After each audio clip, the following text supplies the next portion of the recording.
Ni ujinga na ni upumbavu kuzila. It's only foolishness. Ni watu ambao hana uhakika wanaenda mbinguni au hawaendi, wanazila. Lakini watu wanaojua Mungu ni nani, Mungu huwezi kumzila, huwezi kumzila Mungu, huwezi kumpigana Mungu, huwezi kujaribu Mungu. You can try God. Uwe na adabu. Be disciplined. You want to see God. You want to see the hand of God. You want to see the miracle of God. And you are doing this stupid. Na unafanya ujinga. How? Kivipi? Your fasting and your prayer is nothing. Funga na kuomba ni bure. It's noise. Ni kelele tu. God always looks the heart. Mungu daima anaangalia moyo of the doer na mtendaji. He looks the heart of the doer. Anaangalia moyo wa mtendaji.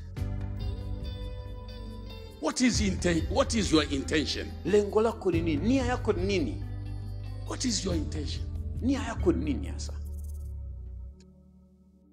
You want your pastor to see. Unataka mchungaji wako aone?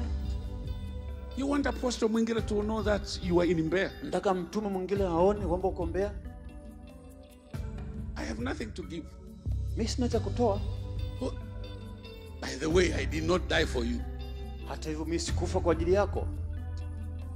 Somebody died for you. Kuna mtu alikufa kwa ajili yako. This is the one who wants to see you. Huyo ndiye anataka kukuona.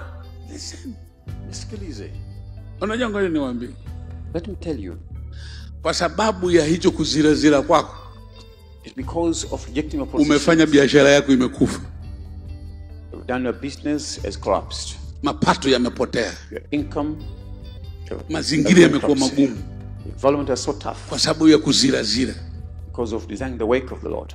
Na kama bado unayaona tu yanatembea, subiri yatakatika.